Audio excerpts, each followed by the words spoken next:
አቤላ በቅድሚያ ስለመጣ በጣም አመሰግናለሁ። ስጠይቅ በእርግጥ ወዲያው ይሻላል ከኛው ግን ኋላ ላይ ሀሳብን ትንሽ ለውጠ የሀሳብ ለውጥ አድርገህ ተቀብለኛል። በጣም አመሰግናለሁ። እኔም አመሰግናለሁ።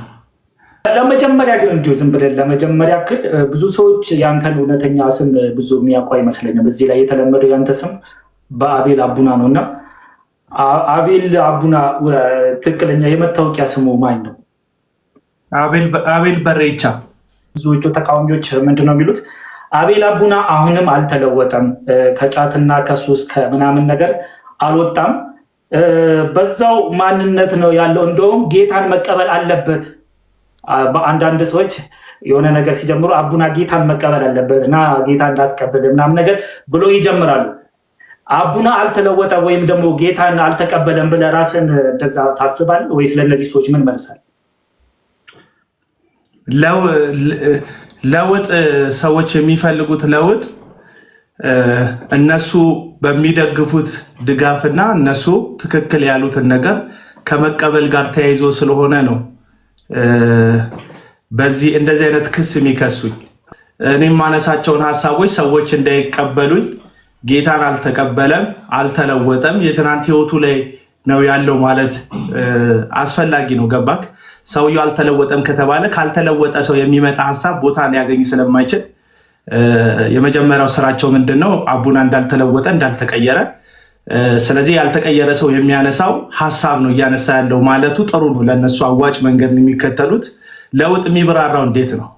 አሁን እኔ እንደ ክርስቲያን ስለሆነ እዚህ ጋርም ስትጠራኝ እንደ አንድ የፕሮቴስታንት እምነት ላይ እንዳለ መንፈሳዊ ሀሳብ ላይ ግድ ብሎት ሀሳብ እንደሚሰጥ ሰው ስለሆነ የጋበዝከኝ ጌታን መምሰል እንዴት ነው? ጌታን መምሰል ማለት አስመሳይ መሆን ማለት ነው።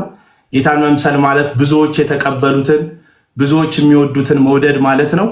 ጌታን መቀበል ማለት በጣም ብዙ ተከታይ ላላቸው ሰዎች ሎሌ መሆን፣ ለነሱ ማደግደግ፣ ለነሱ ማጨብጨብ ነው ጌታን መቀበል ማለት እንጂ አሁን እንደዛ ብለው ለሚተረጉሙ ሰዎች ልክ ነው። እንደነሱ አመለካከት ጌታን አልተቀበልኩ።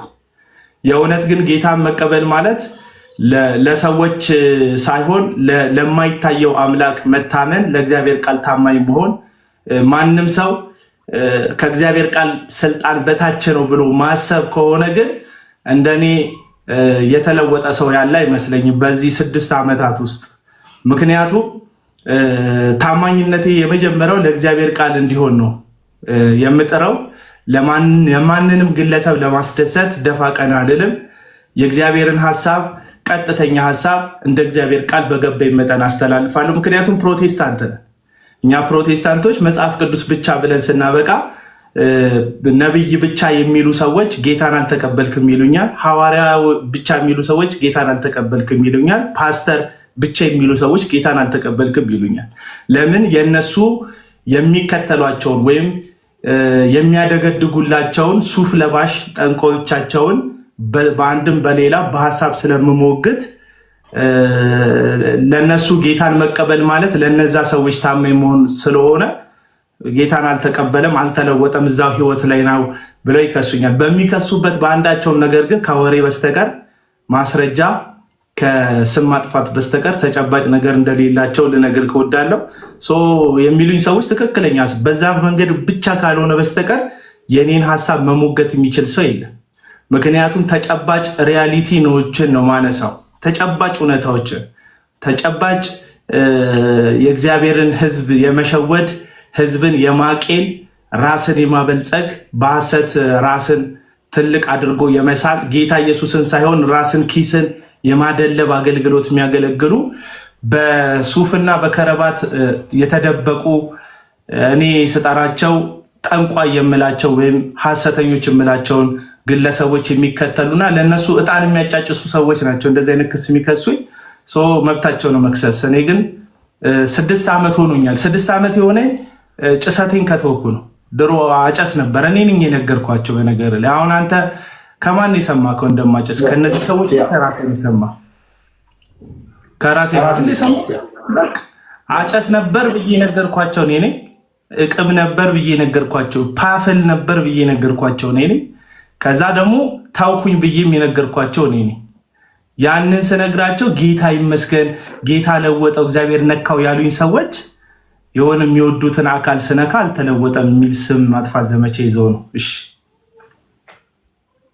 ኦኬ እሺ። ሌላ አንድ ጥያቄ ቀረበልኝ። ምንድነው መሰለህ አቤል አቡናን እንግዲህ አብዛኞቻችን የምናውቀው በመልካም ወጣት ነው። መልካም ወጣት ላይ ወጥተህ እንደተቀየርክ ህይወት እንደተስተካከለ ያንዴ በጣም መነጋገሪያ ነበረ። እስካሁንም መነጋገሪያ ነው ያ ጉዳይ እና አቤል አቡና ያኔ ተለውጫለሁ ያለበት መልካም ወጣት አሁን መልካም ወጣትን ከሚቃወሙ ሰዎች አንዱ ነው እና መልካም ወጣት አሁን በፊቱ መልካም ወጣት ምን ሆነ? ያሁኑ መልካም ወጣት ምን ሆነ?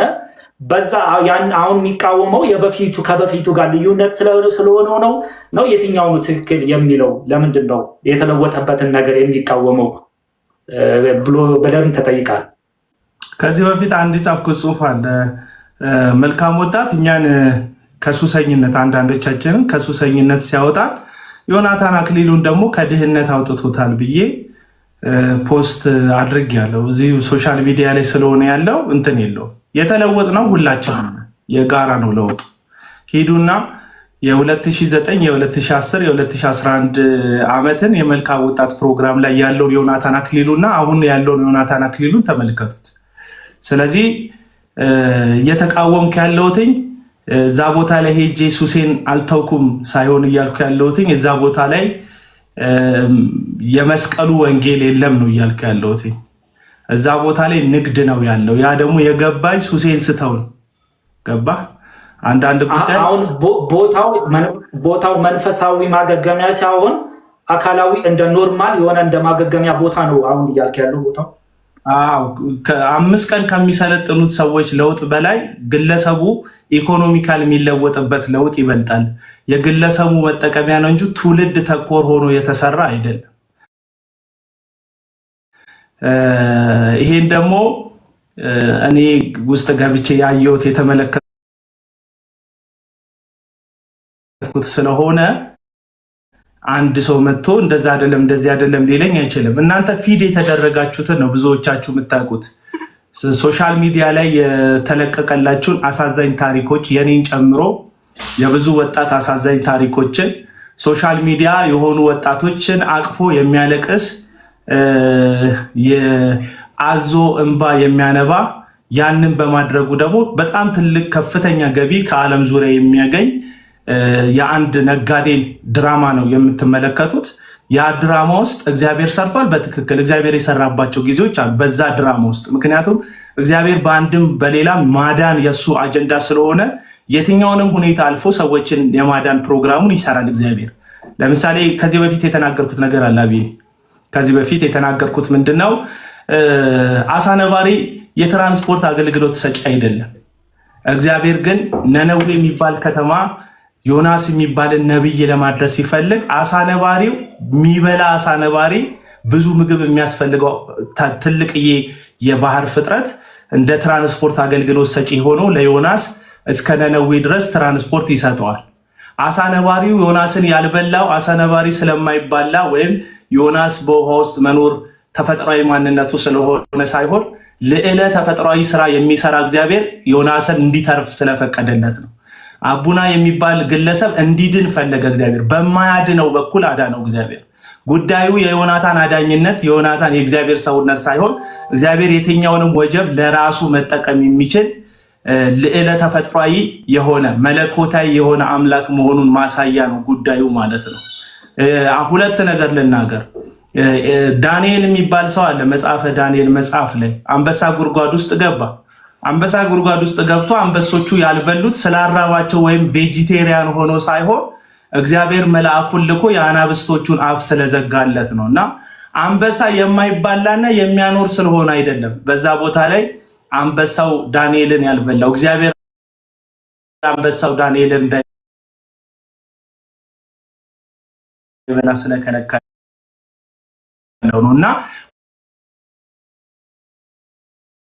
ሁልጊዜ አንበሳ እኮ ሰው አይበላም የሚል ትምህርት ከዚህ አሳ ነባሪ እኮ ትራንስፖርት አገልግሎት ይሰጣል የሚል ትምህርት አትሰራም። ከዮናስ መትረፍ ጋር አያይዘህ ታሪክን ማለት ነው። እግዚአብሔር ሲያዘው አሳ ነባሪው ትራንስፖርት ይሰጣል፣ አንበሳው ትራስ ይሆናል።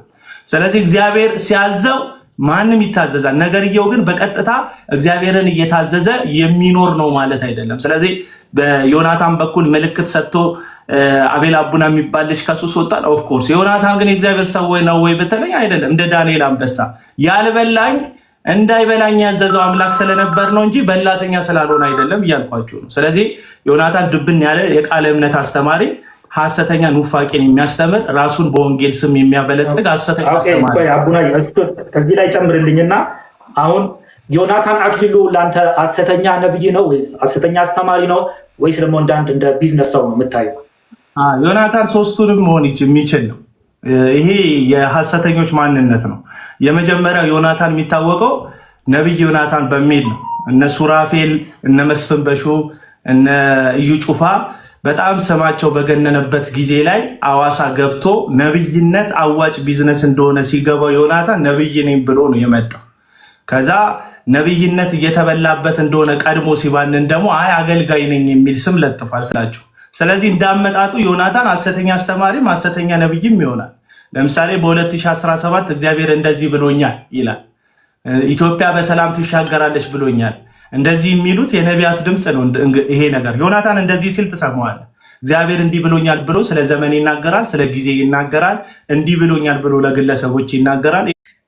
አቤል አቡና በልዩነት ሶስት ሰዎች ላይ አተኩሮ በጣም ይቃወማቸዋል። አሁን አንድ እዩ ጩፋ ነው፣ አንድ አቤል አቡና ነው፣ አንድ አቤል አቡና ነው። አንድ ራሴን አልቃወምም አይደለም። አንድ ዮናታን አክሊሉ፣ አንድ እዩ ጩፋ እና አንድ ጂፒኤስ። እነዚህ ሰዎች ላይ በጣም አተኩሮ ይሰራል። ከነዚህ ሰዎች ጋር ከመጀመሪያው ጀምሮ አይፋታቸውም። ምንድነው እነሱ ላይ ችክ የሚያደርገው ነገር? ይሄ ነገር የጥቅም ግጭት ይኖራቸው ይሆን? ሁሌ ከአፉ የማይጠፉት በእነዚህ ሰዎች ላይ አተኩሮ የሚቃወማቸው የሚል ጥያቄ አለ። ይኸውልህ በተቃውሞ ደረጃ ጥቃቅንና አነስተኛ ገምቶ አዳሪዎችንም እቃወማቸዋለሁ። አይተህ ከሆነ ዛሬ ለምሳሌ የሰሯቸው ቪዲዮዎችን በተርታ ብታይ ምንም ኦዲየንስ የሌላቸው የቲክቶክ ገምቶ አዳሪዎችንም እቃወማለሁ። የጥቅም ግጭት ሊሆን አይችልም ከእነሱ ጋር የሚያጋጭ ወይም ደግሞ ብዙ ሰው የማይመለከታቸውን ሰዎች እቃወማለሁ። ገቢ ጉተማን ለምሳሌ ተቃውሜዋለሁ። ባለፈው የምትመጣበት ይመስለኛል እዚህ ጉዳይ ላይ እና ገቢ ጉተማ ለምሳሌ ተቃውሜዋለሁ። ገቢ ጉተማ ጋር እንደዚህ አይነት የወዳጅነትም የቸርች አባልነትም ፕሮግራም የለንም። የተመለከትኳቸውና በሚዲያ ላይ ያየኋቸውን እያንዳንዱን ቤተክርስቲያንና የክርስቶስን ቤተክርስቲያን የሚያሰድቡ ክፍተቶች ስመለከት ይህ ነገር እንደ እግዚአብሔር ልክ አይደለም የማለት ነገር አለ። እነዚህ ሶስት የጠራሃቸው ሰዎች ሚዲያን ጠንቅቀው የተረዱ ሐሰተኛ ነቢያቶች ናቸው ወይም ሐሰተኛ አገልጋዮች ናቸው። አሁን የጠራሃቸው ሶስቱ ባይ ዲፎልት ዮናታን አክሊሉ ብትል የጄፒኤሱ አዳራሽ ጌታ፣ ሄኖክ ስደተኛው ብትል ደግሞ ራሱን በየጊዜያቱ የሚቀያየረው እዩ ጩፋንም ብትል እነዚህ በጣም ሚዲያን ጠንቅቀው የተረዱ ሰዎች ናቸው። ተመልከት፣ ዩቲዩባቸውን ተመልከት፣ የፌስቡክ አካውንታቸውን ተመልከት፣ ከዛ ደግሞ የዚሁ የቲክቶክ አካውንታቸውን ተመልከት። ኢፌክቲቭሊ ነው የሚጠቀሙበት ይሄንን እንትን የሶሻል ሚዲያ ፕላትፎርም። በየሰው እጅ ስልክ እንዳለ ያውቃሉ። በየሰው እጅ ይሄንን የሐሰት መርዛቸውን በየጊዜያቱ ነው የሚያስገቡት።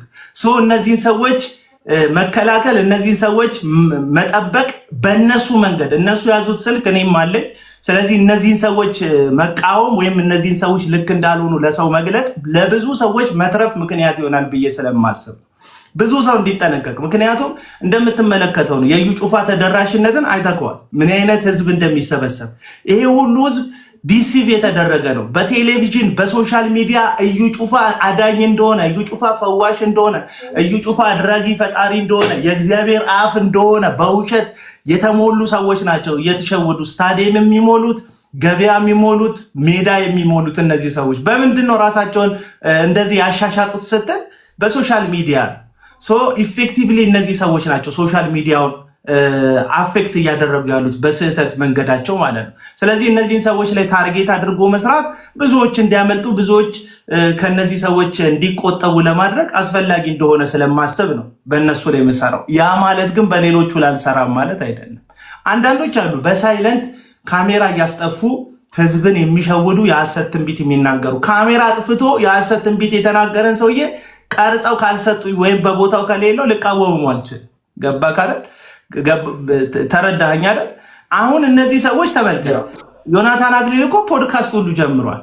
ምን ያህል ሶሻል ሚዲያ ኢፌክቲቭ እንደሆነ አንደርስታንድ ያደርጋል። ስማርቶች ናቸው እነዚህ ሶስት ግለሰቦች። ስማርት በሆነ ዌይ በስማርትፎን ብዙ ሰዎችን ለራሳቸው መጠቀሚያ እያደረጉ ስለሆነ የኔ ዓላማ ደግሞ ሰዎችን ከሐሰተኛ ነቢያት ለመከላከል ለክርስቶስ ቃል ለእግዚአብሔርና ለቤተ ክርስቲያን ብቻ ታማኝ እንዲሆኑ ለማድረግ ስለሆነ የምጠራው በእነዚህ ሰዎች ላይ ትኩረት የማደርገው ቪዲዮዎቻቸውን በቀላሉ ስለማገኝ በቀላሉ እነዚህ ሰዎች ሰውን እያጠፉም ስለሆነ ነው። ያንን ነው የማደርግበት ዋና ምክንያት ይሄ ነው። ሶሻል ሚዲያውን የተጠቀሙበት ስለሆነ ለሐሰትና ለራሳቸው ንግድ እነዚህን ሰዎች ማስቆም ብዙ ሰዎችን መታደግ ነው ብዬ ስለማስብ ነው። የመለስኩልህ ይመስለኛል። መልካም። በጣም በተደጋጋሚ ሌላ የተጠየቀው አቤል አቡና በአሁኑ ሰዓት ቸርች አለው ወይ? ቸርች ይሄዳል ወይ? ቸርች ከሄደስ ደግሞ ያገለግላል ወይስ? ካገለገለስ ወይ ደግሞ ቸርች ውስጥ ያሉ ነቢያቶችን እንደ ነቢያት ይቀበላሉ ወይ? በዚህ ዘመንስ ነቢያት አለ ብሎ ያምናሉ? ይህንን የሚጠይቁ ሰዎች አውቃቸዋለሁ። እኔ አሁን ነብይ አለ የለም የሚል ሀሳብ አልሰጣችሁ። ለማናችሁም እንዲመች አድርጌ ማልመልሰው መልስ ነው። ሁለተኛ ቸርች አለው ያላችሁ የግል የለኝም። ከካውንስሉ ቸርች ፍቃድ የለኝም። ድል በድል ዓለም አቀፍ ቤተክርስቲያን የሚባል በኪሴ ይዤ የምዞረው ቤተክርስቲያን የለኝም። እንደዛ ያላቸው ሰዎች ስላሉ ማለት ነው። ቤተክርስቲያን አለ ለምትሉት አዎ አለኝ። ብዙ ጊዜ ተናግሬያለሁ፣ መስማት ስለማይፈልጉ። ቤተክርስቲያን አለኝ። ቤተክርስቲያን ታገለግላለህ? አላገለግልም። የቤተክርስቲያን ቢሮክራሲውን ስለማልወደው ቤተክርስቲያን ከማገለግል የበለጠ መሬት ላይ ራሴ ባገለግል ከወገኖች ጋር ባገለግል ደስ ይለኛል። ያንንም ደግሞ እያደረግኩ ይመስለኛል። በራሴ መንገድ ወንጌል አገለግላለሁ። እዚሁ በሶሻል ሚዲያ ደግሞ አገልግሎት አፍተሮል ሰዎችን መድረስ ከሆነ አዳራሽ የሚሰበሰቡ እሁድ የሚሰበሰቡ ሰዎችን እየጠበቁ ከማገልገል የበለጠ በሶሻል ሚዲያ ሰኞም ማክሰኞም የፈለግኩት ሰዓት ላይ ልቤ በሞላ ሰዓት ገብቶ ማገልገሉን ምርጫ አድርጌዋለሁ። ይሄ አገልግሎት አይደለም ካላችሁ ደግሞ በቃ የሚያገለግሉት ሁሉም ሰዎች አገልግሎቱን ያቆሙና እኔም አብሬ ያቆማለሁ። ሐሰተኛ ነቢያትና ነቢያት አሉ የሉ የምትሉትን ነገር እኔ ልጠይቃችሁ። አሁን ባለፈው ሳምንት አንዱ ነቢይ ያለው ተፈጸመ ይላል። አንድ መስካሪ ካዳሚ አለ እና ካዳሚው ምን ይላል? ነቢይ ከሌ የተናገረው ትንቢት ተፈጸመ። ከ6 ወር በፊት ዘይት ይወደዳል ብሎ ነበረ። ይሄው እንዳለው ዘይት ተወደደ አለ። ዘይት ያልተወደደበት የታሪክ አጋጣሚ አለ ወይ ኢትዮጵያ ውስጥ? እያንዳንዱ ዓመት ላይ እያንዳንዱ ዘመን መለወጫ ላይ ሁል ጊዜ አድ ይደረጋል።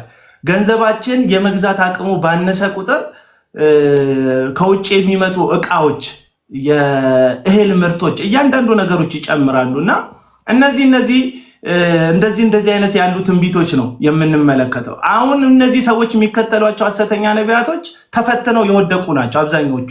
የኮሮና ጊዜ ኮሮናን እጄ ላይ ይዤ አጥፍቼዋለሁ የሚል ኮሮና ከዚህ ዘመን አያልፍም የሚል ሰሞኑን ደግሞ አይታል ጠቅላይ ሚኒስትር ዶክተር አብይ በ2017 በሞት ይነሳል የሚል ከዛ ጠቅላይ ሚኒስተሩ 2017ን ሲያልፉ መጽሐፍ ቅዱስም የተናገረው ያልተፈጸመ ትንቢት አለ ብለው የእግዚአብሔር ቃል ላይ የሚላገዱ ትዕቢተኞች ያሉበት ሰዓት ነው እና እኔ አለም ምናምን የለም አላችሁ ካላችሁ ውጡና ቀድማችሁ ንገሩ። ልክ እንደ ኮሮና አገራዊ የሆነ ፓኒክ ምድር ላይ ሲከሰት ቀድማችሁ ንገሩ። አውሮፕላን ሊከሰከስ ሲል ቀድማችሁ ንገሩ። ረሃብ ሊገባ ሲል ቀድማችሁ ንገሩ። ቀድማችሁ ንገሩን ደግሞ ስንል ፋይል አስቀምጣችሁ በቀኝም በግራም ወንድም ትወልጃለሽ ብለህ ቀርተክ ከዛ ሴትም ትወልጃለሽ ብለህ ቀርተክ ስትወልድ ጾታውን አረጋግጠህ ይኸው ብዬ ነበር ሴት ትወልጃለሽ ብለህ እንድታወጣ አይደለም። ከስቶር ከክፍል ከክምችት ክፍል ቪዲዮ እንድታወጣ አይደለም የምጠይቅህ። አሁን ናና በእግዚአብሔር ስም እውነተኛ ትንቢት አምጣ። ትንቢት ግን እንየው መፈጸሙ። እሱ ብቻ አይደለም መመዘኛችን። የምታስተምረው ትምህርት መጽሐፍ ቅዱሳዊ ነው የሚለውን ቼክ እናደርጋለን። በጤናማ አብያተ ክርስቲያናት ስር ነው ያለከው ወይ ብለን ደግሞ ቼክ እናደርጋለን። ህይወት ብርሃን ነው ኦርዴንድ ያደረገች፣ ሙሉ ወንጌል ነው ኦርዴንድ ያደረገች፣ አይጎረብጠኝም። ገባ? የህይወት ብርሃንና የሙሉ ወንጌልን ለመቀበል አይጎረብጠኝም። ነብይ የሚለውን ስም ቤተክርስቲያኒቱ ከሰጠቻቸው፣ ፈትና አይታቸው ከሰጠቻቸው ማለት ነው። እነዛም ሰዎች ግን ትንቢት ቢያመጡ እንደ እግዚአብሔር ቃል ፈትሼ መጽሐፍ ቅዱስ ትንቢትን አትናቁ ይላል መጽሐፍ ቅዱስ። መናፍስት ከእግዚአብሔር ሆነው እንደሆነ ግን መርምሩ ይላል። የማይሆኑበት ጊዜ ስላለ ማለት ነው። ስለዚህ ፈትሼ መርምሬ ልቀበላችሁ ይችላል። አሁን አለ እንድል የምትፈልጉ ሰዎች አለ እንዳልል አላየሁም፣ የለም እንድል የምትፈልጉ ሰዎች የለም ደግሞ እንዳልል ባይብሊካል የሆነ ደግሞ መጽሐፍ ቅዱሳዊ ፍንጭ የሚያሳይ ነገር አለ። አንዳንዶች ዘግተው የለም ይላሉ፣ አንዳንዶች ደግሞ አለ ብለው ይደመድማሉ። ካላችሁ ብቅ በሉ። በትምህርታችሁን መዝናችሁ፣ በህይወታችሁን መዝናችሁ፣ በአገልግሎት ዘመናችሁን መዝናችሁ ከዛ በኋላ በቃ ነክ እንልሃለን። አፍተሮን ነብይ ብትሆንም የተለየ አዲስ ኪዳን ላይ የተለየ ቦታ ምሰጥክ አይደለም። እንደኔ ሁለት እግር ያለ አንድ አንገትና አንድ ጭንቅላት ያለ ሁለት እጅ ያለ እንደኔ አፍ ያለ የምትሳሳት ግለሰብ ነህ። አፍተሮል አለቅ። ስለዚህ ነብይነት የተለየም ነገር ነው ብዬ አላምንም። በጣም አሁን ሰዎች የተለየ ከኔ የበለጠ ለእግዚአብሔር ቅርብ አትሆንም ነብይ ስለሆንክ። ያን ያህል አሁን ነብይነት ምናምን በጣም ስፔሻል የሚሆንበት መንገድ የለም። አንድ ወንጌላዊ በሚሆነው ልክ አንድ ነብይ ይሆናል። ስለዚህ ወንጌላዊ ከነብይ አያንስም፣ ነብይ ከወንጌላዊ አይበልጥም። በዚህ ደረጃ የምመለከተው ስጦታ ስለሆነ ያን ያህል አያስጨንቀኝም፣ በኖሩም አለመኖሩ። አቤል አቡና ሲናገር ለነገ አይልም። አቤል አቡና በንግግሮቹ ሰዎችን ለመስበርና ሞራልን ለመስበር ነው የሚሄደው። ለነገ አይልም እና ለመመለስ አይመስልም። ብዙ ጊዜ የሚናገረው ሰዎቹ ላይ ካለው አለመግባባት የተነሳ ለነገ ሳይል ነው የሚናገረው። ይሄ ደግሞ ሰዎችን ለመመለስ በዚህ መንገድ አይደለም፣ በጣም አርሽ የሆኑ ንግግሮችን ይናገራል ይላል። ይህንን የሚሉት ሰዎች አንድ የተመለሰ ሐሰተኛ ነብይ መጽሐፍ ቅዱስ ላይ ያሳዩ ይበላቸው። የሚመለሱ እኮ እኔ ምን ነብይ እዩ ጩፋ ይመለሳል ብዬ ነው እንዴ የምናገረው? ተቀልዳለን። ዮናታን አክሊሉ ይመለሳል ብዬ እንዳወራልህ ነው። አሁን ስለ ዮናታን አክሊሉ ስህተት ስነግርህ ዮናታን ተጸጽቶ ይመለሳል ምናምን በቃ የንስሐ ፍሬ ያፈራል ብዬ ነው የምናገረው? እንዴት ነው እምነቴን እስካሁን ድረስ ያላወቃችሁት ነው የምላቸው። እነዚህ ሰዎች ሐሰተኛ ነቢያት አይመለሱም። አንድ ጥያቄ ለጠያቂው መልሼ ልጠይቅልህ። አንተ እንደው በቃ አንድ ተኩላ ቤትህ ከልጅነቱ ጀምሮ ብታሳድገው እየጸለይክ በዘይት እየቀባ ብታሳድገው መሀል ላይ እግዚአብሔር ጸሎትህን ሰምቶ ተኩላው በግ ይሆንልሃል እንዴ? ይሆንልሃል? አቢኒ ሎጂካል ጥያቄ ነው የጠየቁት። ተኩላ በጸሎት በግ ይሆናል ወይ? አይሆንም። እነዚህ ሰዎች ተኩሎች ናቸው።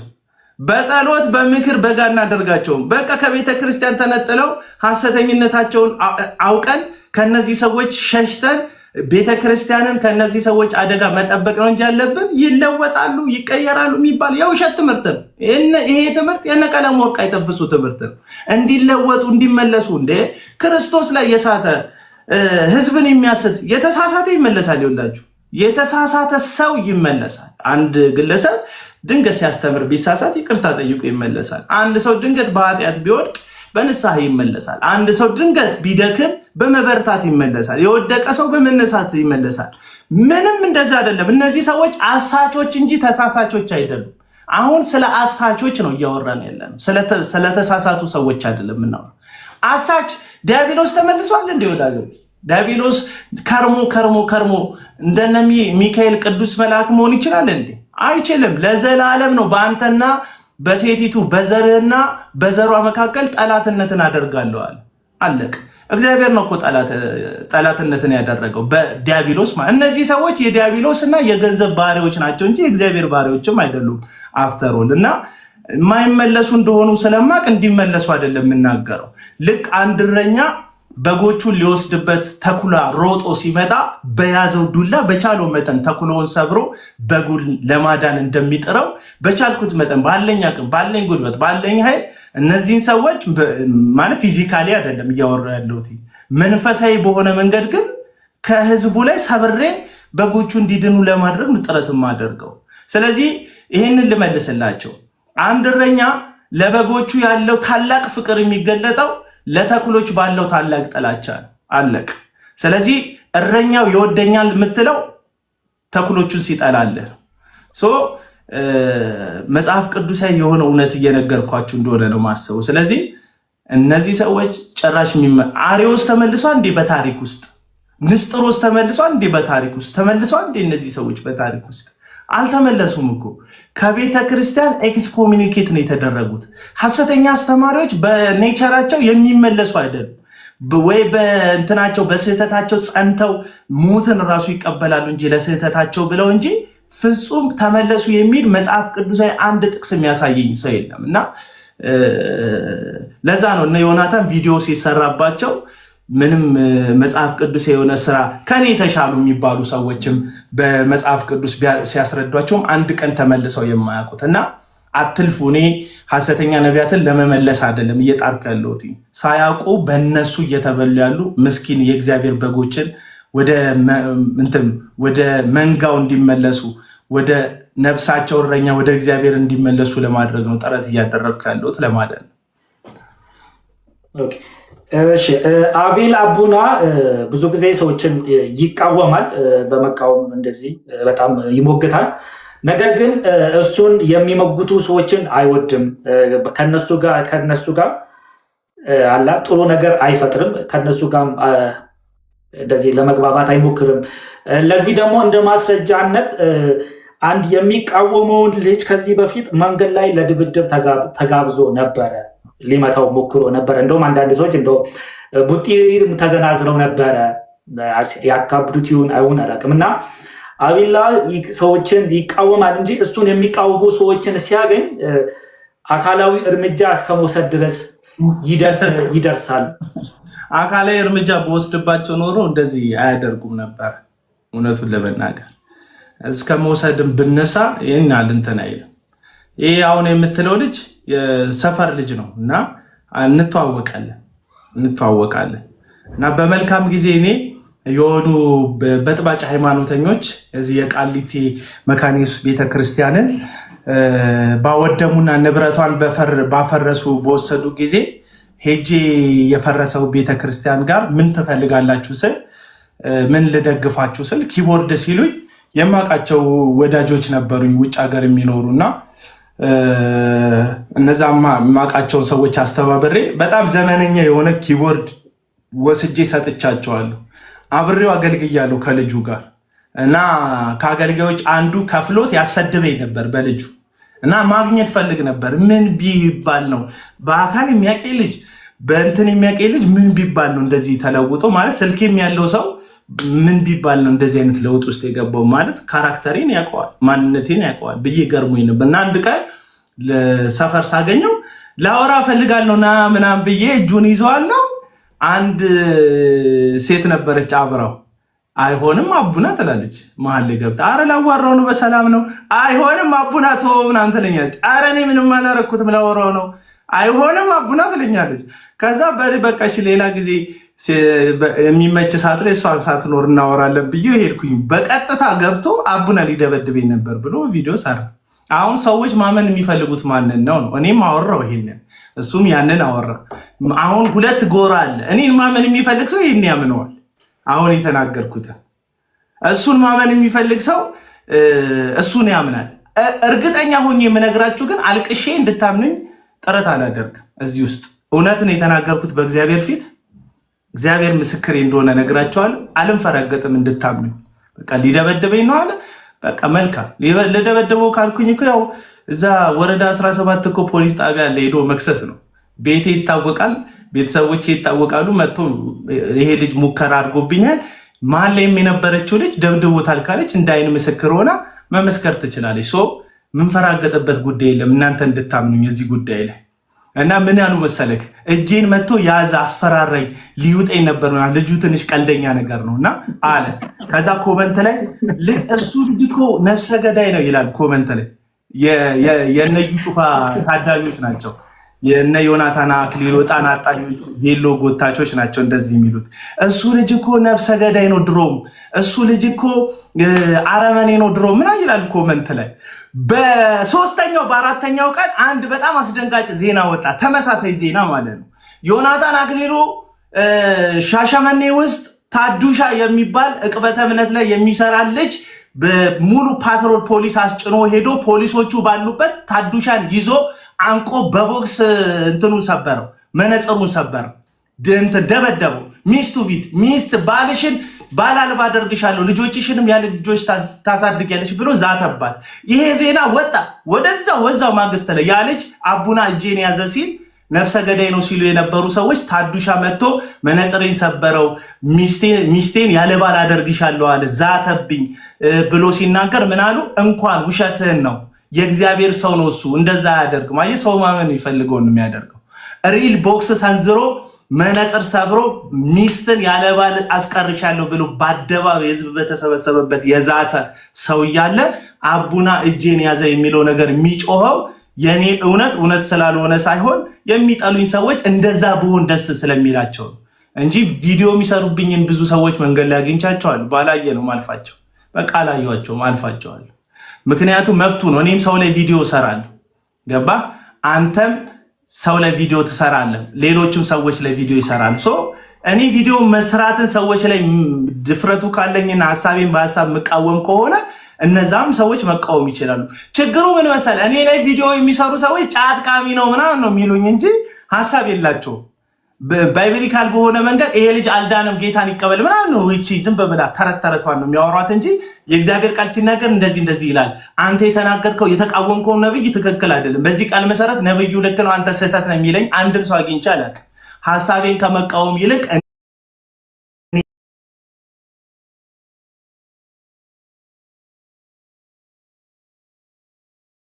ቢኖሩ አይደለም ቪዲዮአቸውን አይቼ ልቃወማቸው ላይቫቸው ላይ ቁጭ ብዬ ተቃውማቸውን መስማት ፈልጋለሁ።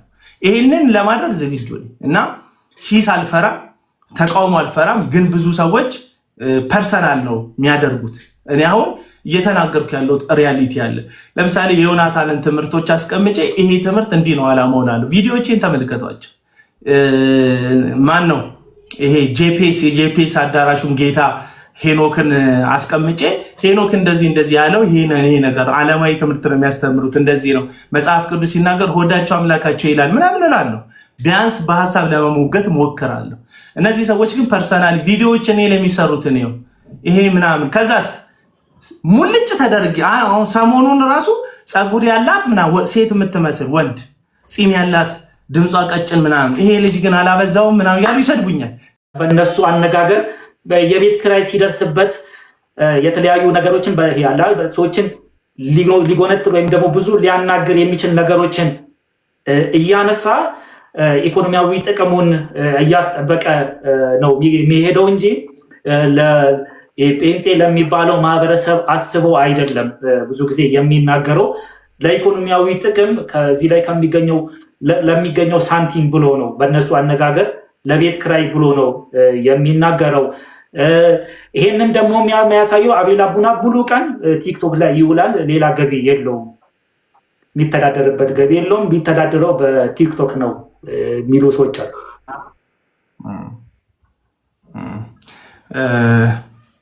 ጥሩ ነው። ቲክቶክ ላይ የሚተዳደሩ በጣም ብዙ ሰዎች አሉ እና እኔም ተዳደሬ ከሆነ በጣም የሚገርም ነገር አይደለም በነገራችን ላይ። እና ምን ይጠበስ ነው የምላቸው እንደዚህ ላሉ ሰዎች ምን ይጠበስ? ቲክቶክ ላይ የሚተዳደሩ በጣም ብዙ ሰዎች ቲክቶክ ላይ የሚተዳደሩት በጣም ትልልቅ ጌመሮች፣ እናንተ የምታደቋቸው ሰዎች ምናምን ቲክቶክ ላይ ተጠደው ነው። እኔ በነገር ላይ የሆኑ አጀንዳዎች ሲኖሩኝ ይገባለሁ እንጂ ብዙ ላይፍ ገቢም አይደለሁም። አጀንዳ ሲኖረኝ ይገባለሁ። ማስተላለፍ የምፈልገው መልእክት ካለ እገባለሁ። ማስታወቂያ አልሰራም እዚህ ቲክቶክ ላይ።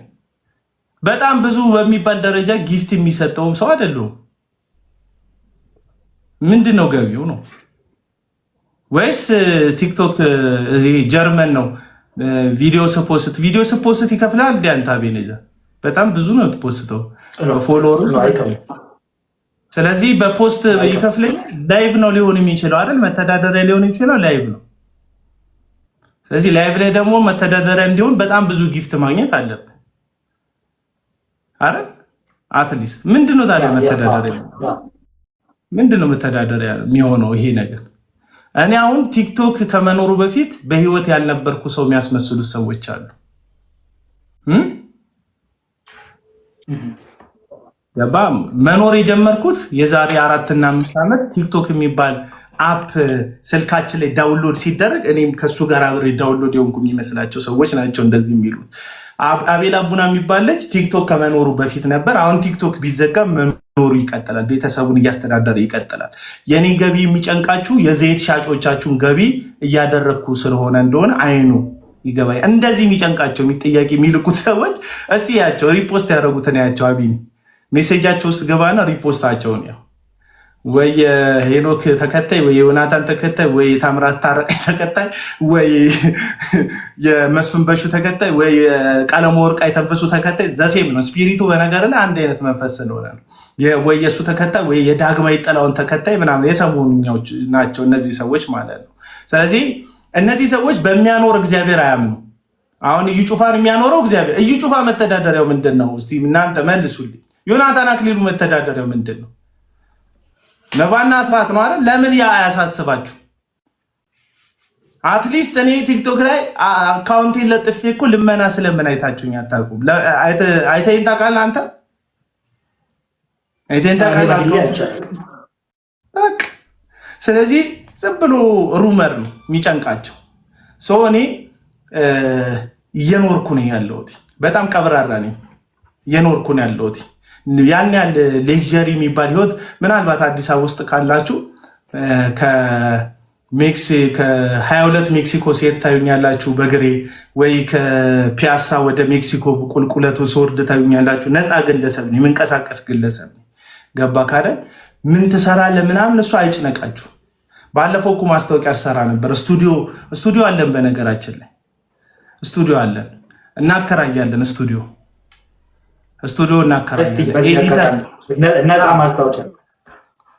ኤዲተር አለን። ስቱዲዮችን የሚገኘው እዚህ ቦሌሮ አንዳ ድልድይ አካባቢ ነው የሚገኘው ስቱዲዮ። በጣም ጥንቅቅ ብሎ የተሰራ የተለያየ ባክግራውንድ ያለው ስቱዲዮ አለን። ካሜሮች አሉ። በሰዓት ነው የምናስከፍለው። መታችሁ ስቱዲዮችንን ተጠቀሙ። ከዛ አቤል አቡና በምን እንደሚተዳደር ታያላችሁ። እሱም ሳይኖር በፊት ግን እየኖርኩ ነበረ።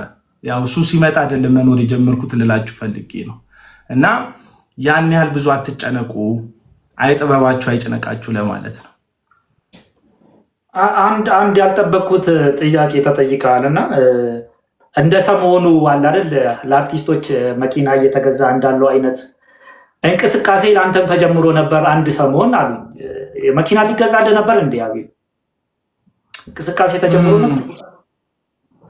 አንድ የወንጌል ስርጭት ይሄ ወጣንና ወንጌል ስርጭት ወደ ደቡብ ኦሞ አካባቢ ወደ ዳር አካባቢ ጠረፍ አካባቢ ወጣን እና ወተን እንትን አደረገን። ወንጌል ስርጭት ሄድና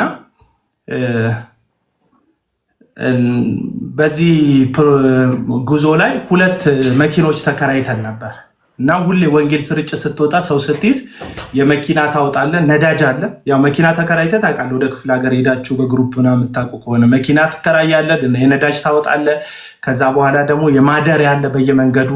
ከዛ የማደሪያ ብቻ አይደለም፣ ምግብ ቲሙ ምግብ መመገብ አለበት። በኦክሲጅን ብቻ ሰው አይኖርም፣ ይበላል ይጠጣልና ያንን ሁሉ ወጪ እያወጣን እየሄድን ነበር እና እንደ ወዳይ ስታወራ ለዚህ የወንጌል አገልግሎት መኪና ያስፈልጋል ብያለሁ መሰለኝ በጨዋታ መካከል። እና አፍተሮል ግማሾቹ በገንዘብ ተገዙ። ዳግማዊ ጠላውን የሚባል ዘማሪ በገንዘብ ገዛቸው ግማሾቹ። አቤኔዘር አለ ተቋርጧል። አይ ቲንክ አሎ ሰማለሁ።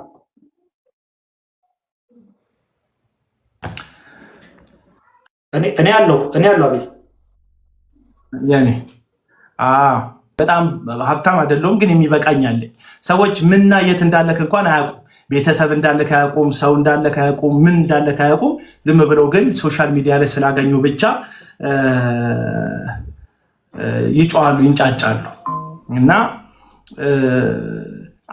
ይሄንን የወንጌል ስርጭት እየተጓዝን እያለ ላይቭ ላይ ገባው። ስገባ ወንድሜ አማን ሻሎም ጋር ነበር የገባሁት። ላይቭ ላይ ወንድሜ አማን ሻሎም ጋር ስገባ እንዴት ነው ምናምን አለኝ። ጉዞ እንዴት ነው ምናምን ሲለኝ ጉዞ ጥሩ ነው፣ እንደዚህ ነው፣ እንደዚህ ነው፣ እንደዛ ነው፣ እንደዚህ ነው ስል ሁለት ደገኛ ሰዎች አሉ። አንዷ ቲጂ ትባላለች። አንዷ ቲጂ የምትባል እህት አለችኝ፣ አውሮፓ ሀገር ያለች እህት ናት። ሁለተኛው ደግሞ ጋሽ ግርማ የሚባል ወንድም አለኝ፣ ደብረ ዘይት ያለ የሙሉ ወንጌል ሽማግሌ፣ በሽምግልና ሙሉ ወንጌልን የሚያገለግል ትልቅ ሰው ነው። ሁለቱ ገቡና ይሄ ልጅ ከኪሱ አውጥቶ ነው እያገለገለ ያለው፣ ሰፖርት እናደርገው አሉ። ኮሚኒኬት አላረኳቸውም፣ ሰብስቡልኝ አላልኳቸውም አሉ። ያቺ ቪዲዮ ተቀርታ እነዛ ግማሽ ወንድሞች እየዘረፈን ነው ብለው አቋርጦ መጡ። ለምን? ተከፍሏቸው ነበር። እንደተከፈላቸው ለምን አወቅ ስትል አንደኛ አገልግሎቱን ጥለው መጡ። ወደ የኬንያ ድንበር አካባቢ ነው የነበር ነው። አገልግሎቱን ጥለው መጡ። ቪዲዮ ሰሩብኝ፣ እያንዳንዳቸውን ቪዲዮ ሰሩብኝ። ሌባ እንደሆንኩ በቃ አቡና ሌባ ነው። ይህ ደግሞ ያስፈለገው ለምንድን ነው? እኔ ሰዎቹን በሌብነት ስለመከሳቸው እኔን በተመሳሳይ ሌብነት መክሰስ እነዛ እውነተኛ ሌቦቹ ነፃ ስለሚያወጣቸው አለቅ። እኔን ሌባ ነህ ብለህ ከከሰስከኝ ተመሳሳይ እንደ ሰዎቹ እየሰረኩኝ የቦታው የሰው ንብረት እየወሰድኩ ከሆነ በዚህ ተመሳሳይ ክስ ከከሰስከኝ እነዛ ሌባ ምላቸው፣ እነዛ በእግዚአብሔር ስም ይዋሻሉ ምላቸው፣ እነዛ በእግዚአብሔር ስም ይሰርቃሉ ምላቸው ሰዎችን የመክሰስ ሞራል አይኖረኝም። ያንን ለመምታት እኔን ሌባ ነህ ማለት አስፈላጊ ነው። አቤኒዘር አለ እሺ። እና ለዛ ሰዎቹ ቪዲዮ ሰሩብኝ ምናምን። ከዛ ከተለያየ ዓለማት ከአውሮፓም ከአሜሪካም ከአፍሪካም ከአረብ ሀገርም ከኢትዮጵያ እያንዳንዱ ሰው ደወለልኝ። ለዚህ መልስ መስጠት አለብህ አሉ። ልጆቹ የመሰላቸው ወንጌሉን አቋርጬ የምመጣን የመሰላቸው፣ ጥዬ የምመጣን የመሰላቸው። እነዚህ በገንዘብ ተከፍሏቸው አሳልፈው ለዳጊ የሸጡኝ ሰዎች ማለት ነው። ለዳጊ ሲሸጡኝ ደግሞ ከዳጊ ጋር ይጩፋ አለ። ለይጩፋ ብቻ አይደለም ያለው፣ ዮናታን አክሊሉ አለ። ከዳጊ ጋር አንድ ላይ ናቸው ሲሰሩ የነበሩት። ዮናታን አክሊሉን ስለምቃወመው በዳጊ በኩል ዮናታን ይቃወመኝ ነበር። ይጩፋን ስለምቃወመው በዳግማዊ ጥላውን በዘማሪው በኩል ይጩፋ ይቃወመኝ ነበር። እያንዳንዱ ሐሰተኞች ከዳጊ ጋር ሆነው አብረው ላይቭ ላይ ይቃወሙኝ ነበር። ስለዚህ እኔን ማሳጣት ነው አላማቸው። ሌባ እያልኳቸው ነው፣ የሰው ገንዘብ ተወስዳላችሁ እያልኳቸው ነው። ያንን ነገር አቅም ለማሳጣት እኔን በገንዘብ መክሰስ ግድ ነው የሆነባቸው። ከሰሱኝ። ስለዚህ በጣም ብዙ ሰው ጨቅጭቆ መልስ መስጠት አለበት ሲሉኝ ወጥቼ እሑድ ዕለት ወደ ቤቴ ይመለሳለሁ አልኩኝ። ቪዲዮ አለ አሁን። እሑድ ዕለት ወደ ቤቴ ይመለሳለሁ ካለ ላሳይ እሺ ወይስ በእርግጥ ቃልህንም አምናለሁ ሰዎች ይሄው እንግዲህ አንድ 3 ቪዲዮዎች በእኔ ላይ ያነጣጠሩ ተመልክቻለሁ። በዛም ቪዲዮ ላይ ብዙ ሰዎች ሜንሽን አድርጋችሁኛል። ደግሞ ከተለያየ ዓለም ዙሪያ ላይ ወዳጆቼ የሆናችሁ ሰዎች ደውላችሁ ይሄ ነገር ምንድነው መልስ ስጠን፣ አብሮ ከሄዱ ልጆች እንዲና እንዲህ ከሰው ካልብላችሁኛል። እኔም ክሱን አድምጫለሁ። ሚዲያ ላይ ወጥቼ አብሮኝ በረሃ ላይ የከረሙ ሰዎችን እንዲና እንዲህ ናችሁ ብዬ ልከሳቸውም በእነሱ ዙሪያም ሀሳብ ልሰጥ አልፈልግም። ነገር ግን አሁን መንገድ ላይ ነኝ ያለሁትኝ፣ ከአገልግሎት እየተመለስኩ ነው ያለሁትኝ፣ ገና ቤት ያልገባውም። ስለዚህ ሰኞ ዕለት ቤት ስለምገባ ይህንን ቪዲዮ የሰሩ ወንድሞችን በዚህ ቪዲዮ ላይ ኮመንት ሴክሽን ላይ ሜንሽን አድርጓቸው፣ ሼር አድርጉላቸው፣ ዲዩት አድርጉላቸው። ኑና በዝርዝር ምን እንዳጠፋው በማስረጃ እንድታሳዩኝ ስለምፈልግ ሰኞ ማታ 3 ሰዓት ጀምሮ ላይቭ ላይ ጠብቃቸዋለሁ። ያላችሁን ማስረጃ ሁሉ ሰብስባችሁ እንድታቀርቡ እጠይቃቸዋለሁ። እና ይህንን ቪዲዮ ሰራው። ይህንን ቪዲዮ ማለት ተከሳል ከተባል ከሳሽክ በድፍረት መምጣት አለ። በእኔ ምንም አይደለም ያልኩት፣ እንዲህ ቁጭ ብዬ ክሳችሁን ሰማለሁ፣ ኑና ልስማችሁ አልኩኝ።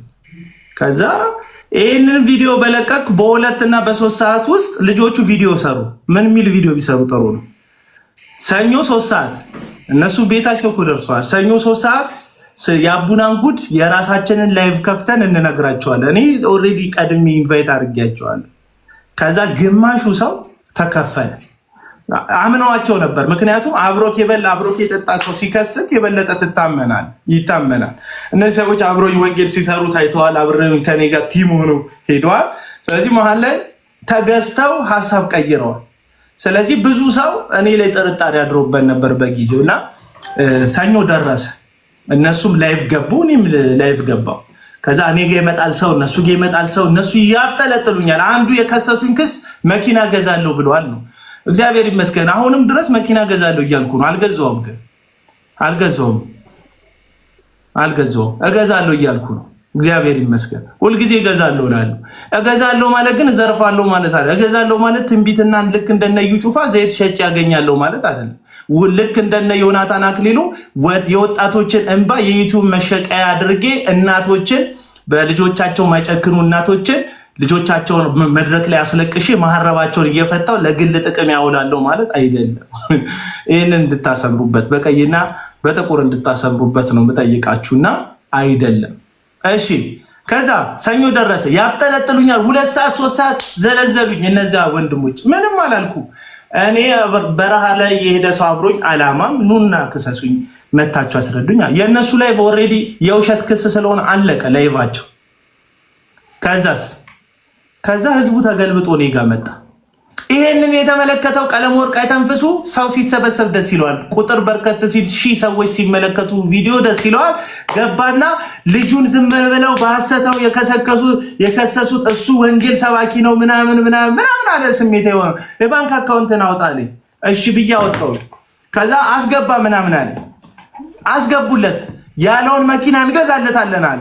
የሚገርም ነገር ከ3 ቀን በኋላ አሮጋንት ነው ብሎ ወጥቶ ላይቭ ላይ ጨፈጨፈኝ። የራሱ ኤርሚያስ ቀለም ወርቅ የተንፍሱ ማለት ነው። ያንን ባለ ባንክ አካውንትን ለጥፍ ባለ ገንዘብ ይግባለት ባለ በ3ኛው ቀን አሮጋንት ነው፣ ከሰይጣን ነው፣ የእግዚአብሔርን ጸጋ የሚያሳድድ ነው አለ። እግዚአብሔር ይመስገን የዛን ቀን ያስገባችሁልኝን ገንዘብ ስቱዲዮ ገነባውበት። ደስ አይልም? ያስገቡልኝ ገንዘብ ስቱዲዮ ገነባውበት። አቢን ይላናየው ምን አይነት ኢንቨስትመንት እንዳወጣንበት ማለት ነው።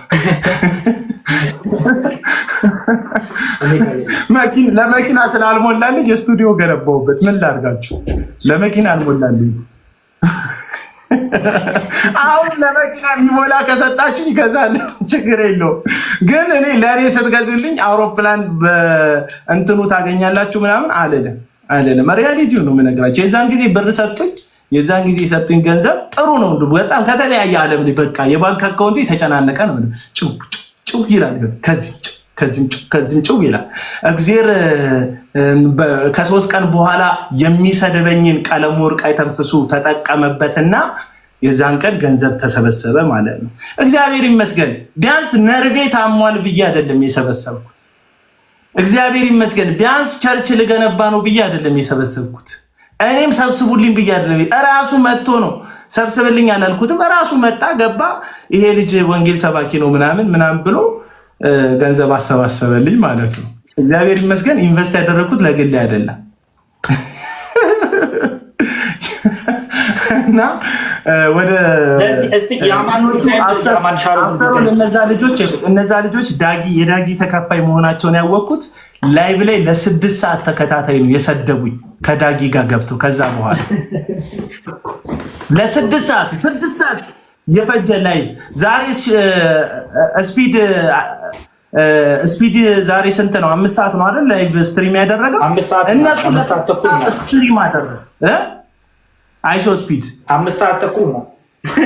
5 ሰዓት ተኩል እነሱ 6 ሰዓት ስትሪም። እሱ በ5 ሰዓት ተኩል እንግዲህ ያላሳየው የብሔር ብሔረሰብ ጭፈራ የለም፣ ያላሳየው ነገር የለም። ችግኝ ተክሏል፣ እንትን ቴክኖሎጂ አይቷል፣ የሆኑ ሰዎችን ተገናኝቷል፣ የሆነ የባህል አዳራሽ ውስጥ ገብቶ ጎብኝቷል ምናምን በጣም እሱ ያን ሁሉ አድርጓል። እሱ ያን ሁሉ ያደረገበትን ቁጭ ብለው አቤል አቡና በፕሮግራሙ ሰዓት ላይ አይጸልይም ነበር ይላሉ።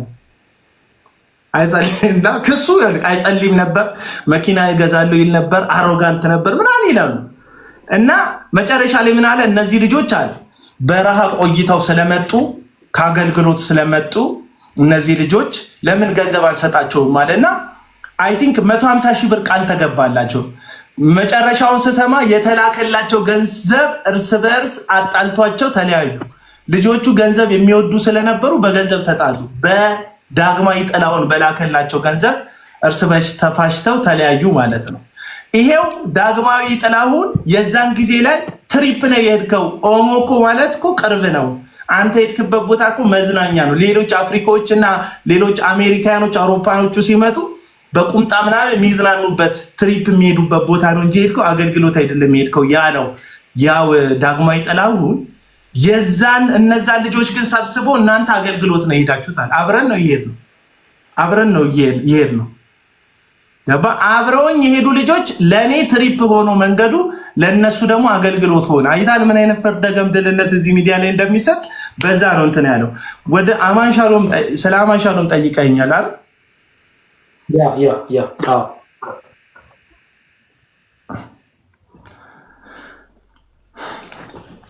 አይ ቲንክ ሰዎች የግድ አብረው ላለመሆን ወይም አብረው ላይቭ ላለመግባት የግድ መጣላት አለባቸው ብዬ አላምንም።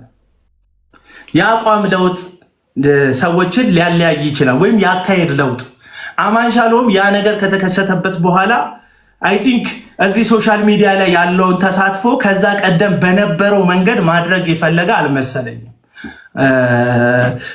እሱ ብቻ አይደለም፣ አዲስ አበባ ነበር የሚኖረው፣ ወደ አርባ ምንጭ ተመለሰ። እሱ ብቻ አይደለም፣ ብዙ ጊዜ የሚያተኩረው በሌላ እምነት ዕቅበተ እምነት ላይ ነው፣ ወይም በኦርቶዶክሳውያንን ላይ በሚነሱ ጥያቄዎች ዕቅበተ እምነት ነው እየሰራ ያለው። እሱ ኦርቶዶክሳውያን ላይ ትኩረት አድርጎ ትምህርት የሚሰራው መልስ የሚሰጠው ከሱም ጋር ያለው አብሮት ያሉ ልጆች ተመሳሳይ የአገልግሎት መንገድ ነው የሚከተሉት። አይ ቲንክ ይሄን ኦርቶዶክስ ብዙ ሰዎች ወንጌል የሚሉት ማለት ነው። ደግሞ እኔ ወደዚህ ጋር ደግሞ ሲመጣ እኔ ደግሞ ቤት ውስጥ ያለውን ጉዳይ ነው ትኩረት የሚሰጠኝ ልቤን የሚገዛኝ ገባ። እና አማንሻሎም የሚያደርጉት አይነት ነገር እኔ ውስጥ አልሞላም፣ ወይም በዛ መንገድ ትክክል አልመሰለኝም። ለኔ ነው ያ መንገድ የኔ መንገድ አልመሰለኝም። ስለዚህ የኔ መንገድ ቤት ውስጥ ያለ ችግር ማስተካከል ነው። ጽዳት ከቤት ይጀምራል ብዬ ነው የማምነው። እና አማንሻሎም ደግሞ አይ ዕቅበተ እምነት ቤት ውስጥም ውጭም ነው የሚሰራው፣ ስለዚህ እኛ ውጭውን እንሰራለን ያለ ይመስለኛል። እኔ ውስጥ እሰራለሁ አልኩኝ። ስለዚህ እኔ ውስጥ እየሰራሁ ነው፣ እሱ ውጭ እየሰራ ነው። የስራ ልዩነት አለን እንጂ አልተጋጨንም። አሁንም በውስጥ በኩል ቴክስት እንደራረጋለን፣ ቪዲዮ ሼር እንደራረጋለን፣ ሪፖስት አድርግ ምናምን እንለዋለን። አንዳንድ ቪዲዮዎችን ሪፖስት አድርግ፣ በተለይ የመስቀል ሚዲያ ፕሮግራሞች ሲኖሩ መስቀል ሚዲያ የሚል ቻናል አለ። እዛ ቻናል ላይ ያሉ ቪዲዮዎችን ሪፖስት ምናምን እንዲያደርግ ልክለታለሁ። እጩ ኦርቶዶክስ እየሆነ ነው ወይ አቤል አቡና? ከነዚህ ሰዎች ጋር ከዚህ በፊት እጅና ጓንት ይሰራ ነበር። አዎ ይኸውልህ አሁን አንዳንድ ሰዎች ኦርቶዶክስ ሊሆን ነው ጫፍ ላይ ደርሷል ምናምን ይሉኛል። መብታቸው ነው ማለት መጠርጠር። አሁን ቅድም እንዳልኩ ነው መብታቸው ነው። አሁን እኔ እነሱ ጋር ሆኜ ሀሳብ መቆጣጠር አልችልም። ያን ልጅ እጁን ያስኩት እያልኩ እኔ ደብድቦታል የሚሉ ሰዎች ናቸው ይሄንን የሚሉት ገባ። ስለዚህ አሁን እነሱ እንዴት አሰቡ እንዴት ተጨንቋል ምናምን እንትን የሆነ ጊዜ ላይ ምን ገባኝ መሰለ መንገዱ ልክ አይደለም የሄድኩበት መንገድ። እኔ ከነ ቀለም ወርቅ የተንፍሱ ጋር ከነ ትዝታው ጋር በጥቂቱ ትዝታው ላይቭ ላይ ገብቻ ቃለሁ እዛ ዩቲዩብ እና ፌስቡክ ላይ ምናምን ሰሞኑ ቪዲዮ ሲያንሸራሽሩ ታይቻለሁ። ጥርግ በል ምናምን የሚሉ ሰዎች አሉ።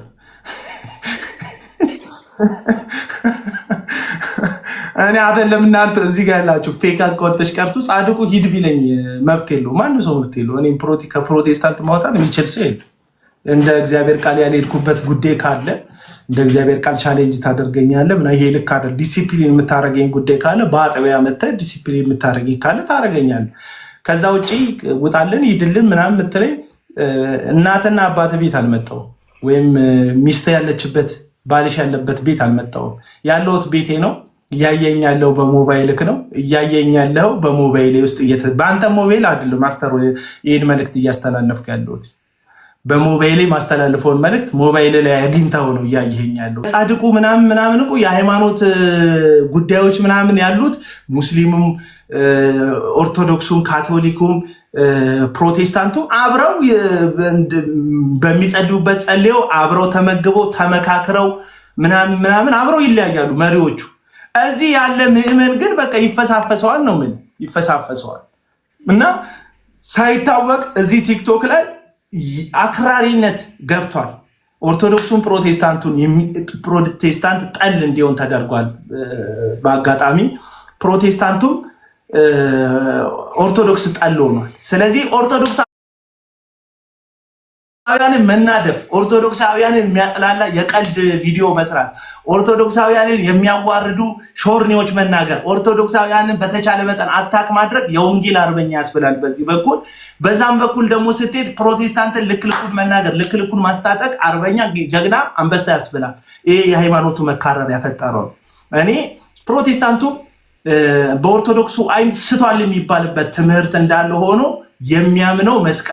ስለዚህ አንድ ፕሮቴስታንት ወንድሜ ኦርቶዶክሳውያንን በማይገባ መንገድ ነው የተናገረው ብዬ ሳስብ እኔ ፕሮቴስታንቱ ወንድሜ ስቃወም ካየኝ አንድ ኦርቶዶክስ ምንድን ነው የሚያስበው? አይ ሁሉም ፕሮቴስታንት አይጠላኝም ብሎ ነው የሚያስበው። ምክንያቱም አቡና የሚባል ልጅ ይቃወመዋል ያን ሰውዬ።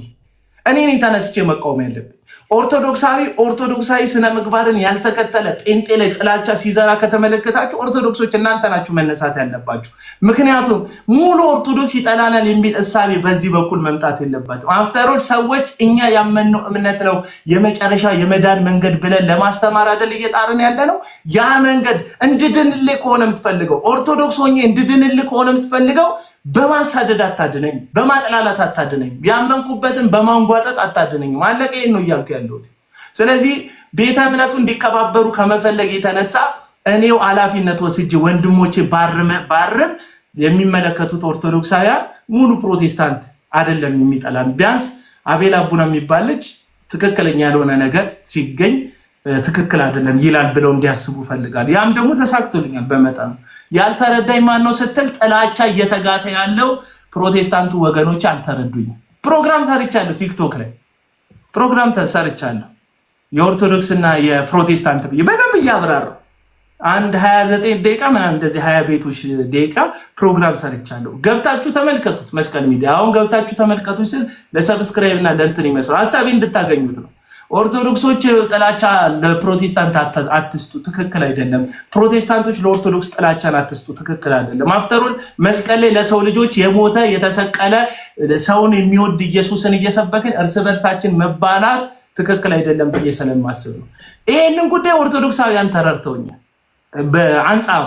ወንድሞች ወገኖች ግን አልተረዱኝም። ለምን እዛ ጋር በለው የሚላል አውሮፓ ሀገር ቁጭ ብሎ በአሜሪካ ቁጭ ብሎ እሱ ግሪን ካርዱን እንትን አግኝቶ እሱ ልጆቹን በጣም የሰለጠነ ሀገር ትልልቅ መሳሪያ የታጠቀች ሀገር ላይ ማንም እየተነሳ ማይደነፋባት ኢኮኖሚዋን አረጋግታ የምትኖር ሀገር ላይ ቁጭ ብሎ የኦርቶዶክሶችን ይወለ እዚህ ጋር አሽቀባጭ ምናምን ይላል። እውነት ትሩዝ የሚባል አካውንታው እስቲ በስም ቁጣ፣ እስቲ በፎቶ ቁጣ።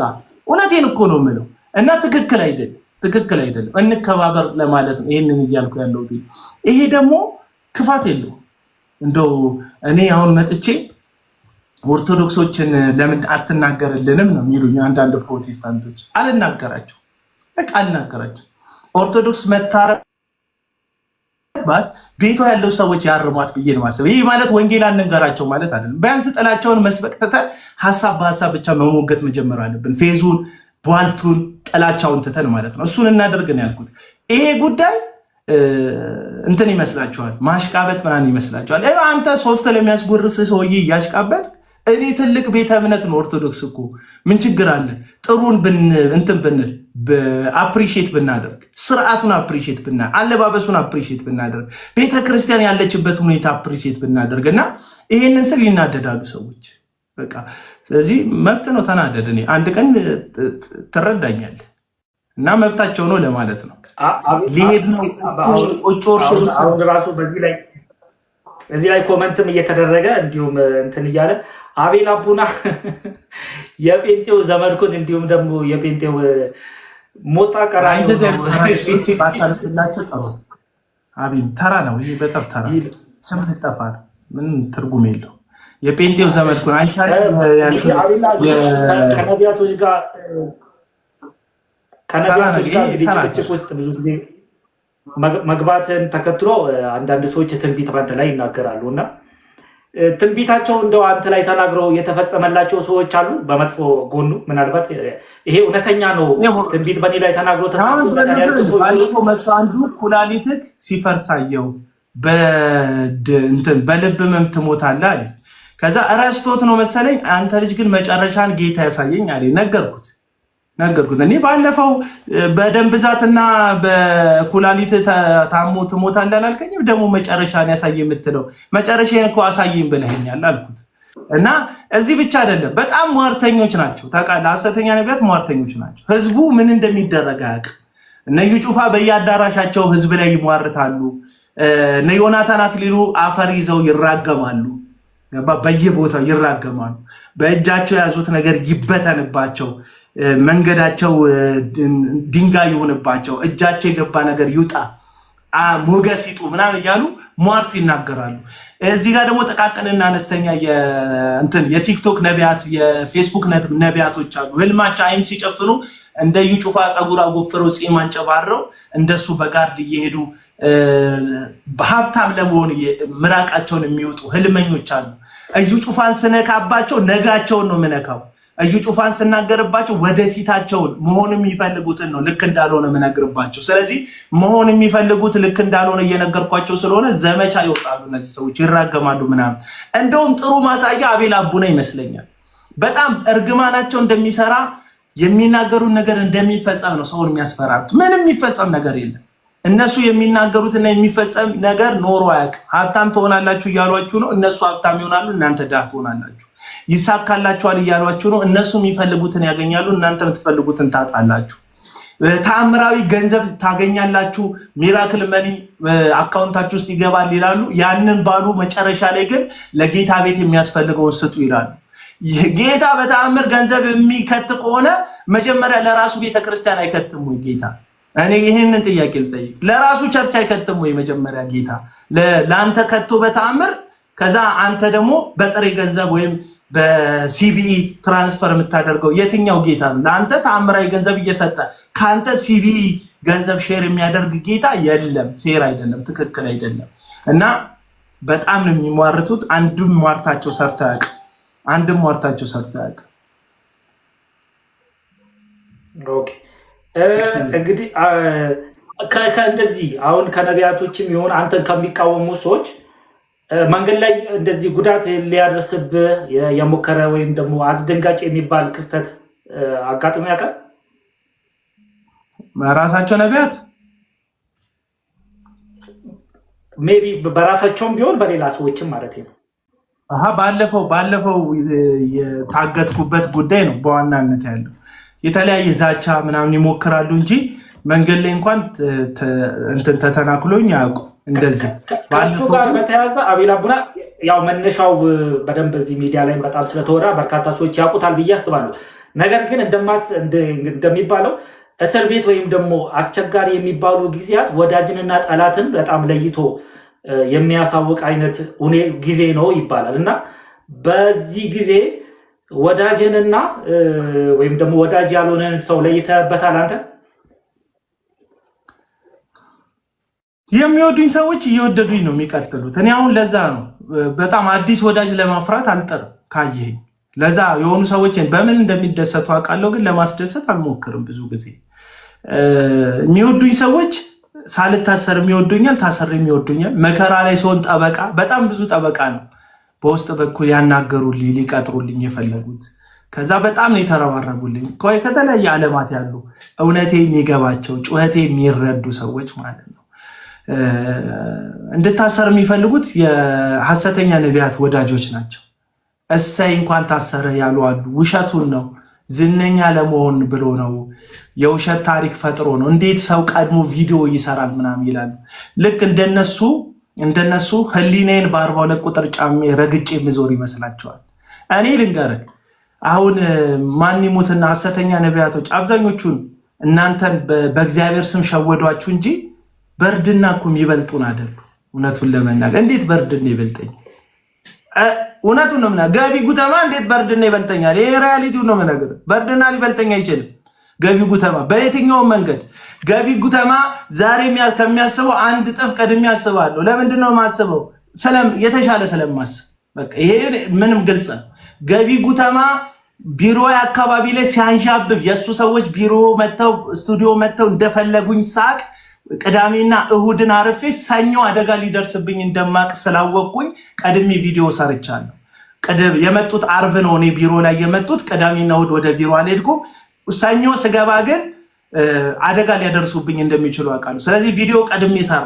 ስለዚህ እንደዚህ ስማርት መሆን ስለማትችል አንተ እንዴት አቡና ቀድሞ ቪዲዮ ሰራ ብለህ ጨንቃል። ቀድሜማ ቪዲዮ የሰራሁት አደጋ ሁልጊዜ በዙሪያዬ ላይ ያንዣበበ እንደሆነ ስለማቅ ነው። ቀን ጠብቀው ሊጥሉኝ የሚፈልጉ ቀን ጠብቀው አስፈራርተው ሊጎዱኝ የሚፈልጉ አካሎች አሉ። ለምን? ትልቅዬ ቢዝነሳቸው ላይ ነው የመጣሁት። ጭስ አልባ ኢንዱስትሪያቸው ላይ ነው የመጣሁት። አንድ ሰው በትርፉ ስትመጣበት፣ በቢዝነሱ ስትመጣበት፣ በንግዱ ስትመጣበት፣ በህይወቱ እንደመጣበት እንደሚሰማ ሁሉ እነዚህ ሰዎች ከዓለም ዙሪያ የሚያገኙት ገቢ እንዲቀንስባቸው አድርጌያለሁ። ውጭ ያሉ በተለይ አውሮፓ፣ አሜሪካ ያሉ ኤርትራውያንና ኢትዮጵያውያን በእነዚህ ሰዎች ሲዘረፉ ሲዘነጠሉ የነበሩ ሰዎች ብዙ ገንዘብ መላክ ያቆሙ ሰዎች አሉ። በጣም ብዙ ሰዎች ሰፖርቲቭ መሆናቸውን አቁመዋል። በእነዚህ ሰዎች ምክንያት በእኛ እንቅስቃሴ በእኔ በአቤል አቡና ብቻ በብዙ ወንድሞች እንቅስቃሴ በጣም ብዙ ነገር ነው የተሰራው።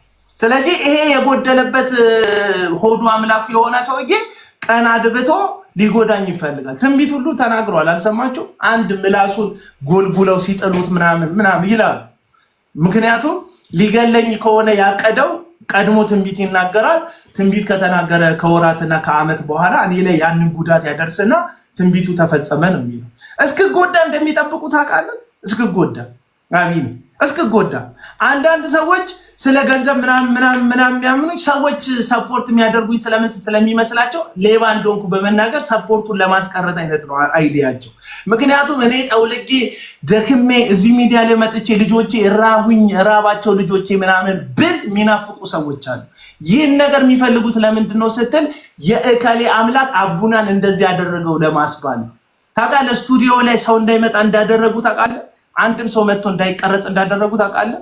እነዚሁ ሐሰተኛ ነቢያት ጥላቻን በመንዛት መጥተው የሚቀረጹ ሰዎች ለምን እሱ ጋር ትሄዳላችሁ ብለው በማጥለሸት እንግዳ አድርጌ ማቀርባቸውን ሰዎች እንግዳ ከመሆናቸው በፊት ስለኔ መጥፎ ነገር ተናግረው ቪዲዮ መጥተው እንዳይቀረጹ ፕሮግራም እንዳልሰራ ያደርጋሉ። ለምን?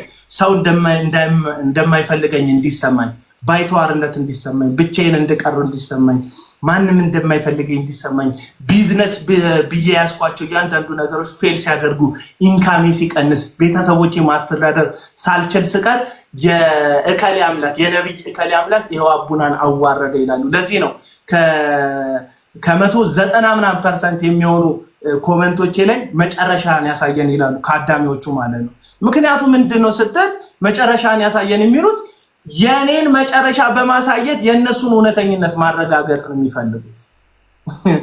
በጭራሽ እግዚአብሔር ይልክ እንዴት እንዳልጣለኝ የሚገርም አምላክ ነው ያለው እግዚአብሔር። የሚገርም የልበ ቅኖች አምላክ ነው። አሁን እኔ ሳወራ እንደምታዩ አወራሪ እንዴት ነው? ትዕቢተኛ ነገር ነው መስሎ ሳወራ ትዕቢተኛ ነው መስሎ ቢቢ ሳወራ ከሌላው ሰው አንፃር ለስለስ ብዬ ማውራት አልችልበትም። በቃ የመጣውን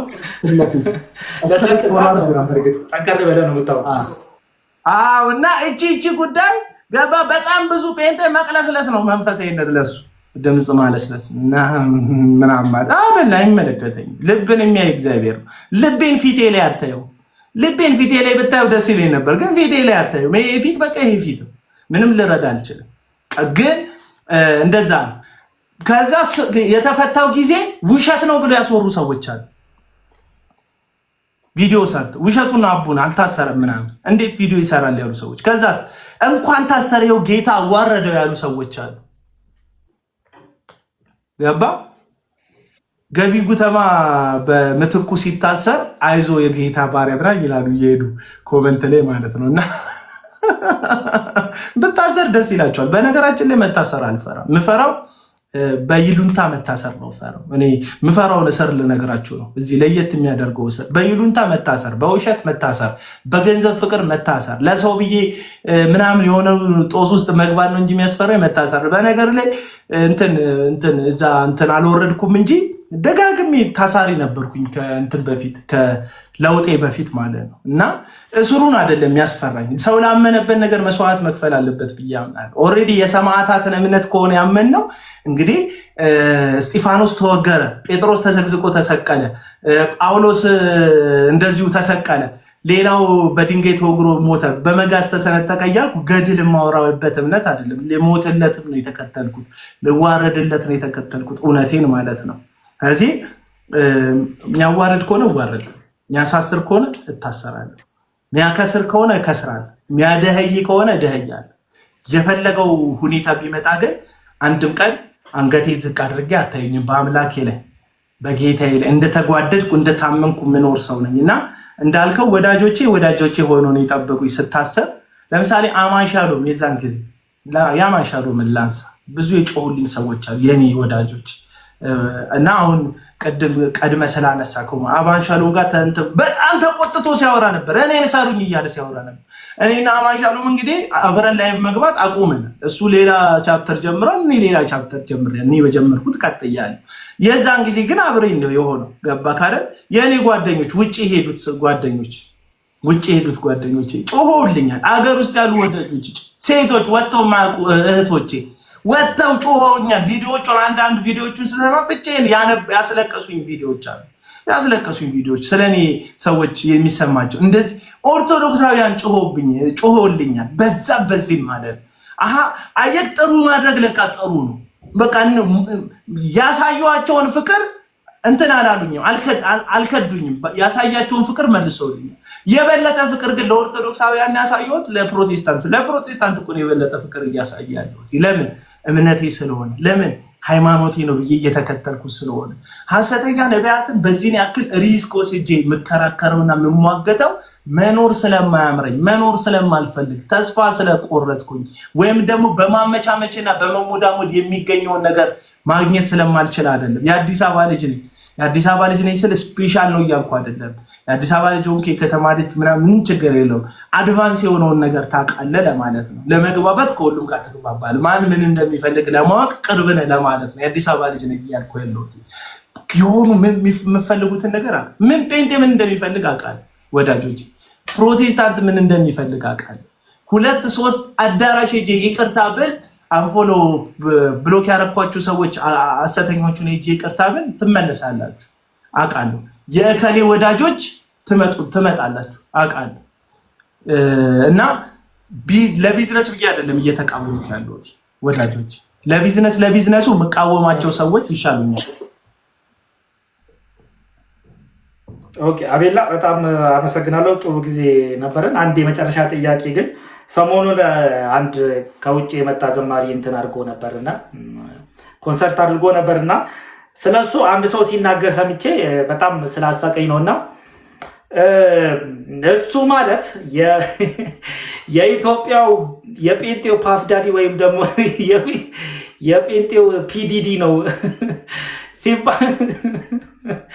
ሲባል ሰማውና እሱን ቪዲዮ አንተ ሪፖስት ስታደርገው አየውኝና በዚህ ሐሳብ ተስማምተ ነው ወይ ሪፖስት ያደረከው ነውስ ደግሞ የኢትዮጵያው ፒዲዲ ወይም ደግሞ የጴንጤው ፒዲዲ ነው ወይ?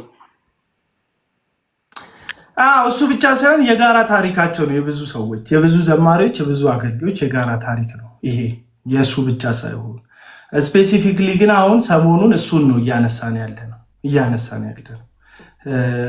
አሁን አንዳንድ ሰዎች ፍርደ ገምድሎች ናቸው። በነገር ላይ ቀደም ያልኩ ነገር አለ። አቡና እጅ ያዘን ደበደበ ብለው ያስጮሁ ሰዎች አሉ። እሱ እኮ ሰይጣን ነው ያሉ ሰዎች አሉ። እነዚሁ ሰዎች ናቸው። ሶስተኛ ልጇን የኔ አይደለም ብላ የተካደች ሴት አለች። ያን ደግሞ የተደረገው አቢውስ ተደርጋ ነው። 6 ወር ሙሉ ቤተክርስቲያን ኢንቨስቲጌት አድርጋ የዲኤንኤ ምርመራ ይመርመር ሲባል እምቢ እያለ ሽምግልና አፍርሶ ከዛ በኋላ ይህችን ሴት ወዲያ ጥሎ ከዛ ሌላ ሴት ጋር ሄደ። ከዛ ሌሎች ሴቶች ጋር በጣም ብዙ ሴቶች ጋር የሄደ ዘማሪ ነው። ከዛ ያገባትን ሚስቱን አሁን ላይ ያገባትን ሁለተኛ ሚስቱን ምን ብሎ ነው ያገባት? የቀድሞ ሚስቴ ቤተልሔም ፈረንጅ አግብታለች ብሎ ነው ያገባት። በውሸት ማለት ፈረንጅ አግብታለች ብሎ ነው ያገባት። እና እሷን ከማግባቱ በፊት መሀል ላይ እንደ ማስኬጃ እንደ መሀል ማስኬጃ ሌሎች ብዙ ስራዎችን ሰርቶ ነው ያለፈው እና ፒዲዲ ያለው ልጁ ነው። ግን ፒዲዲ ያው እንደሚታወቀው ከልቅ ወሲባዊ ግንኙነት ጋር ተያይዞ ባለፈው ዓመትና የባለፈው ዓመት 2025 መግቢያ አካባቢ ላይ ስሙ ሲናኝ የነበረ ሰው ስለሆነ ገላጭ ቃል ነው ብዬ አስባለሁ። ፒዲዲም አለው ፓፍዳዲ ባልታዛርም ያሉት ሰዎች አሉ። ገባ? ዋናው ግብ ብቻ ይግለጥልን እና ይገልጣል ብዬ አስባለሁ። በጣም አመሰግናለሁ አቤላ፣ በጣም አመሰግናለሁ። በጣም ብዙ ጥያቄዎች ነበሩኝ፣ ግን 1 ሰዓት ተኩል አካባቢ እንትን አለን። ሰዎችንም ላለማሰልቸት ብዬ ነው አንዳንድ ነገሮችን የቆየሁት። እኔም በዚህ ላይቭ ላይ አንተን የማደንቅበት ባህሪዎች በጣም አሉ።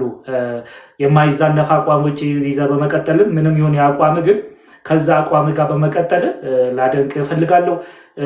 ጥያቄን ስለተቀበልክና ከኔ ጋር ጆይን አድርገህ አንዳንድ ጥያቄዎችን ስለመለስ በጣም በጣም አድርጌ አመሰግናለሁ አቤል። እኔም አመሰግናለሁ ወዳጅ አክባሪ ጋዜጠኛ አቤኒዘር፣ እግዚአብሔር ያክብርልኝ፣ ዘመን ይባረክ። ቴንኪው።